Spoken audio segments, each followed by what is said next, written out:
Hey guys, it's Miss Monzik. I am here to talk to you about the Bluest Eye. Particularly, this segment will be about Claudia in the beginning of the book. And so Claudia McTeer is, of course, the narrator of The Bluest Eye. And when we see in the prologue, she's talking about the summer that Piccola was pregnant with her father's baby, and she and her sister Frida had planted marigold seeds and told themselves, because they were very innocent children, that if the seeds grew and turned into beautiful marigolds, then Piccola's baby would be born as well.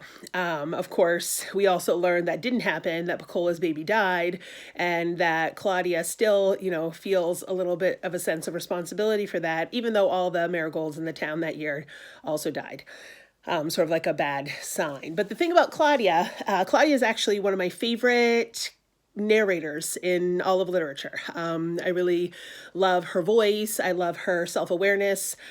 She is speaking as a grown-up. Some of you had been confused and thought, the story started when she was 8 and ended when she was 10 or something like that. But she's a grown-up. She's, speaking from years of wisdom, looking back, and is able to comment on her own ideas and behavior, as well as what happened with Piccola, and give much more insight than a young child would be able to do. And we see this both in the prologue and as the story itself begins in the first section of the book, which is, of course, autumn.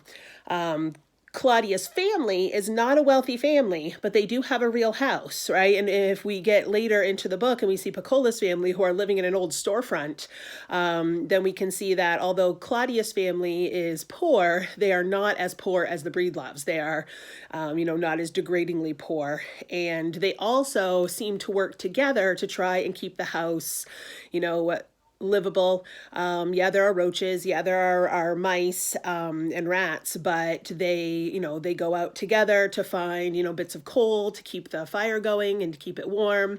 The mother, some people were a little bit confused because we have Claudia's mother not seeming like a doting mother with hugs and kisses, and she seems, curt, and her temper is quick, but you have to understand, living in a poor household, always probably worrying about your children, worrying, especially when they get sick.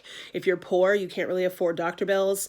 And so, when we have that little scene described when Claudia is ill, and we have her mother coming in, she rubs the Vicks Vapor Rub on her chest, and she checks her temperature, and she cleans up her throw up, and she yells at, and gets angry.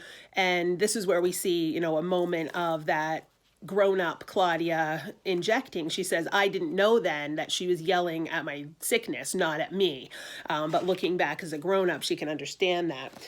And we have this passage, in the night, when my coughing was dry and tough, feet padded into the room, hands repinned the flannel, readjusted the quilts, and rested a moment on my forehead.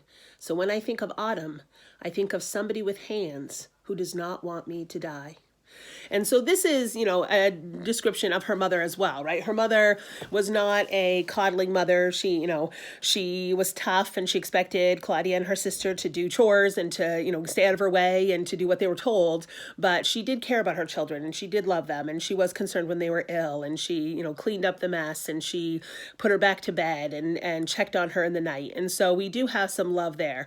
Claudia and Frida have a very close relationship. We have Frida, who sings to Claudia when she's sick, and that's, a beautiful little memory that she has, and they go everywhere together, and we would say they're probably best friends. And so we have that with Claudia and Frida.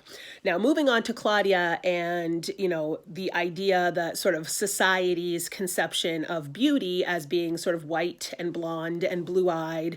And of course, Claudia, being African-American, doesn't fit into that description. And so her hatred of baby dolls sort of is rooted in that sort of societal conception of beauty. And Shirley Temple gets lumped in there as well. She doesn't like Shirley Temple, and she doesn't like baby dolls because they represent this sort of white standard of beauty that suggests somehow that she is less than, that Claudia is not beautiful because this plastic baby doll is beautiful, that Claudia is, not worthy because Bojangles, who was a black tap dancer, really famous tap dancer of the time period, dances with Shirley Temple, a little white girl, instead of with someone who, Claudia would more identify with, somebody who is black like her.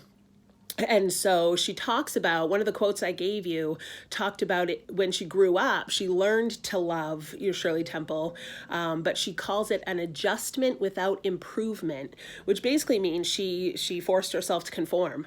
This idea that society forces people to conform, and if they don't conform, then you're an outcast, then you're looked down upon, then you are unhappy.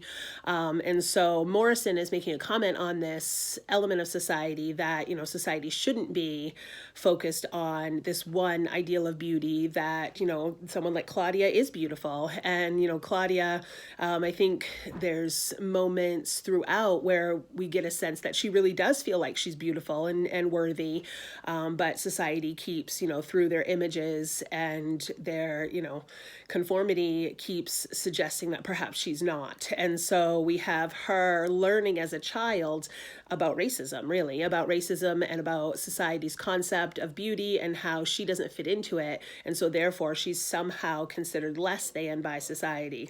And of course her grown-up voice pops in here and there and, is able to analyze her young ideas and her, beliefs when she was a child, and is able to, create this message of Morrison's that shows how damaging the sort of societal concept of beauty can be.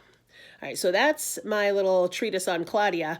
I will come back later and give you a little discussion of Piccola, whose family is very different from the McTeers, right? Whatever we might say, her parents might not be very doting and they might not be very affectionate, when we see Claudia's memories and thoughts about her childhood, but they contrast starkly in their love for one another and their support of one another with the Breedloves,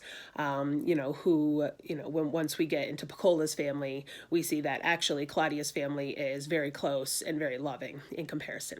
So I'll see you next time.